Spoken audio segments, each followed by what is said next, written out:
Hey everyone, this is Nathan Williams with BlackRain79.com, and I am back here with another hand history review for you guys. So today's hand was sent to me by Lars from Denmark. He is also known as Fun Diver. In the comments below, he always leaves the most thoughtful and thorough comments on all of my YouTube videos and blog posts. As always, Lars, thank you so much.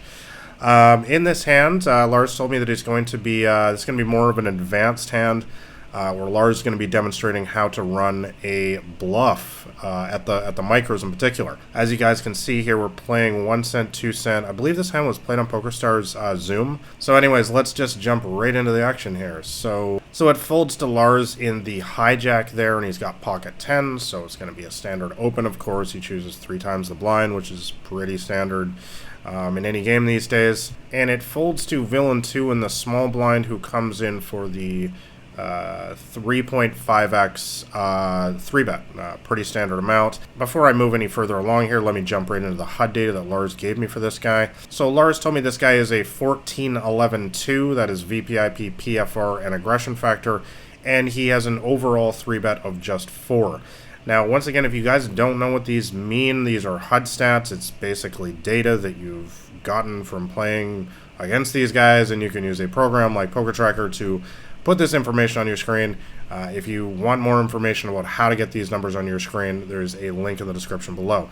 Anyways, when I see a player who is a 14-11-2 with a 3-bet of 4, that immediately screams to me nit. As Lars said in the email, classic nit stats for full ring in particular. So I'm typically going to put this guy in a pretty tight range in a spot like this. Once again, a 3-bet of just 4 is pretty low. That's pretty much premium hands and maybe the odd suited connector or suited ace from time to time, or maybe a Broadway.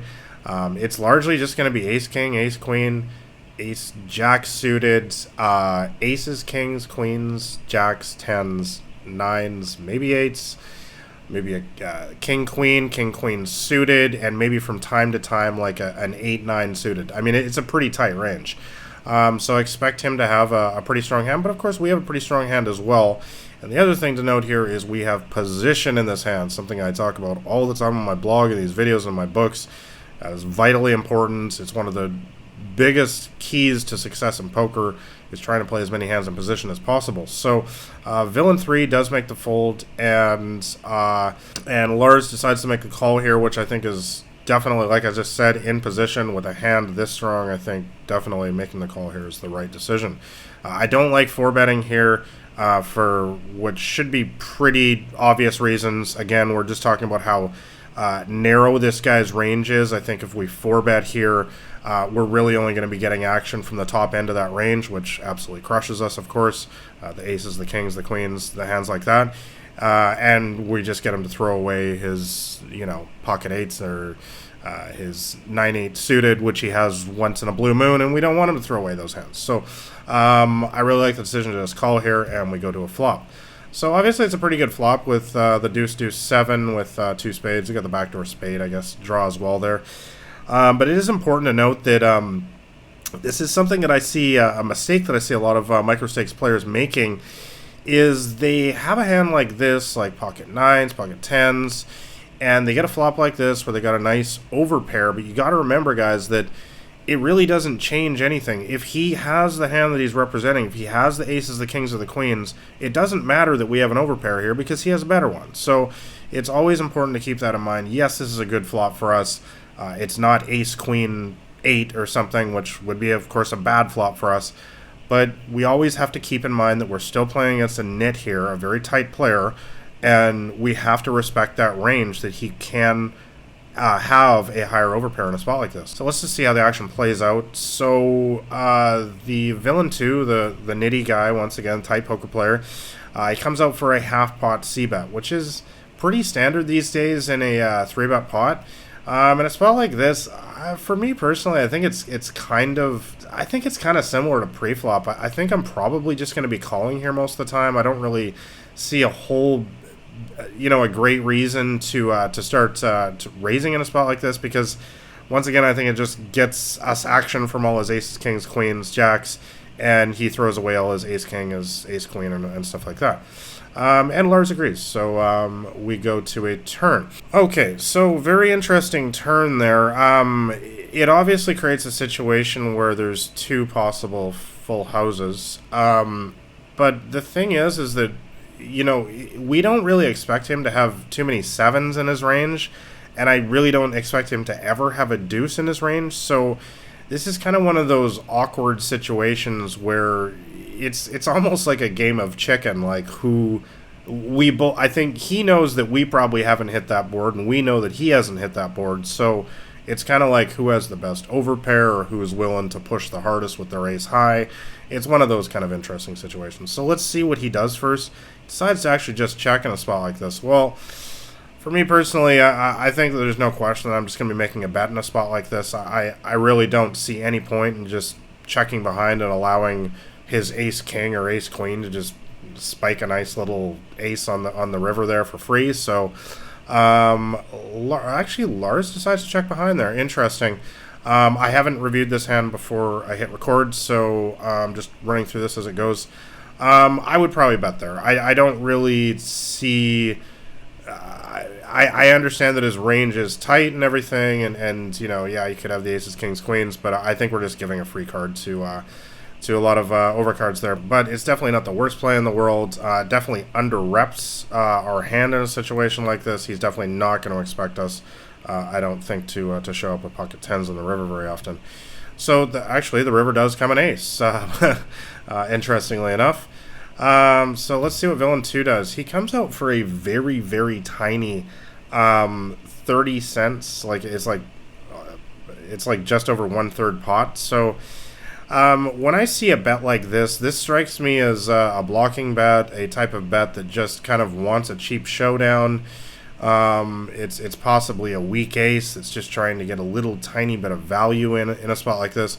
Basically what I'm saying is I don't think this is ever a really, really strong hand. So I'm going to actually really like Lars's play now on the river here because he decides to go for the bluff raise. Now, as Lars explained in the email to me, he said that he believes he can represent the flush in a spot like this, that he believes he can possibly represent a full house as well, and get this kind of player to fold a weak ace. And I think that that's generally correct. I'm going to say that overall I do think that this kind of play is still a little bit too fancy for me at the lower stakes, but Lars, I can definitely understand your decision-making process in a spot like this, and I think that this kind of stuff is actually brilliant once you start moving up to higher stakes.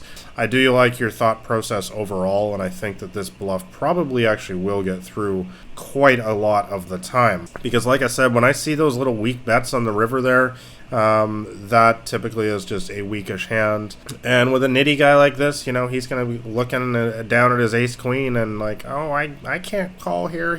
I know he's got the 7. I know he's got the ace-king. They'll talk themselves into folding for sure. So, and that's exactly what he does. So I'm going to say overall, well played, Lars. It's definitely, I want everybody that's watching this to understand that this is not the standard play in this situation. Betting the turn definitely is, and I'm sure Lars himself would agree with that. But I do think this is a good illustration of thinking a little bit outside the box in poker and really understanding what their range is throughout the hand, and especially on the river there, and looking into bet sizing like that. I talk about that bet sizing in the microstakes playbook a lot, of using those those sort of blocker style bets in order to get hero calls out of weak hands.